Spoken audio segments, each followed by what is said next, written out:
Hey everyone, it's Kristen here. Our first episodes were scheduled to launch today, but with everything that's going on in the country right now, we felt it was better to address the current situation and hold off for a few days.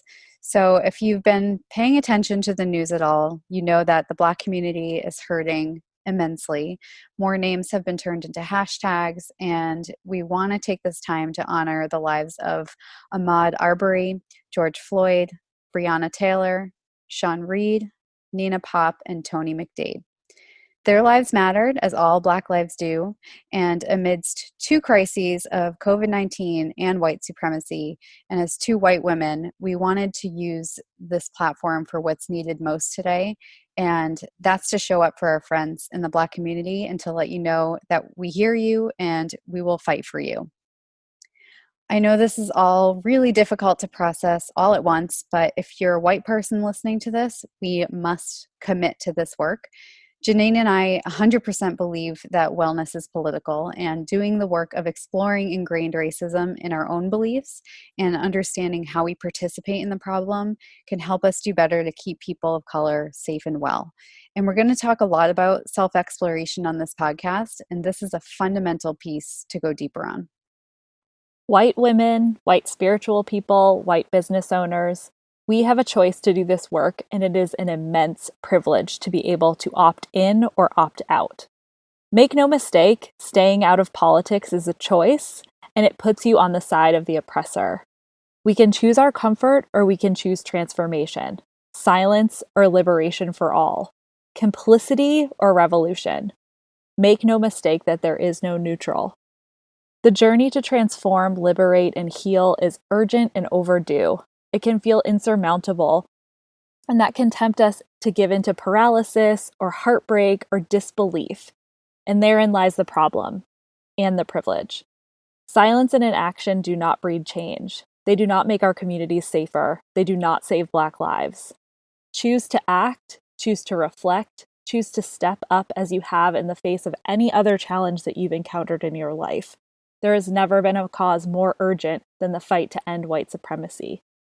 We must take care of each other. We must take care of ourselves.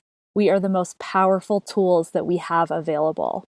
Here are some things that you can do to help break the cycle of racism and white supremacy. You can donate to your local Black Lives Matter chapter, Black Visions Collective, Reclaim the Block, Minnesota Freedom Fund, and also during the protests, you may want to look into local bail funds, and we'll put a link in the show notes to a Twitter thread with some funds that you can donate to.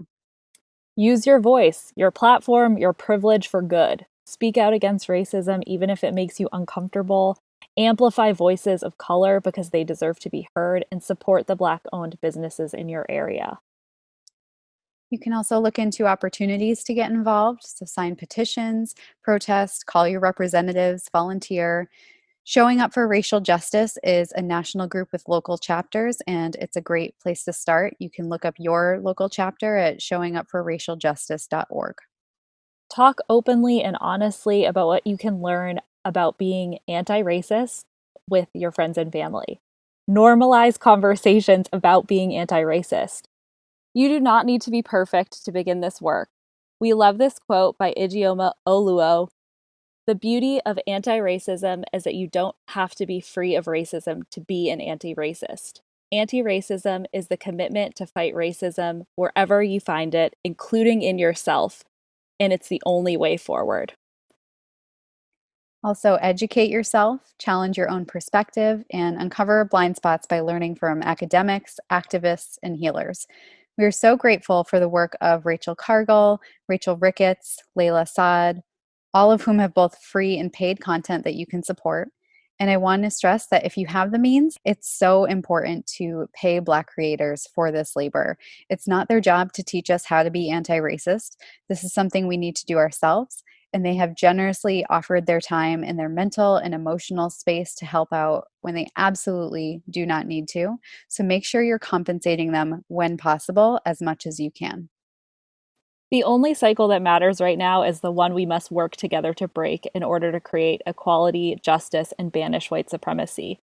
All of the resources we discussed and more are available in the show notes. If you have questions or suggestions for other ways to contribute, you can email us at itsjustaphasepod@gmail.com.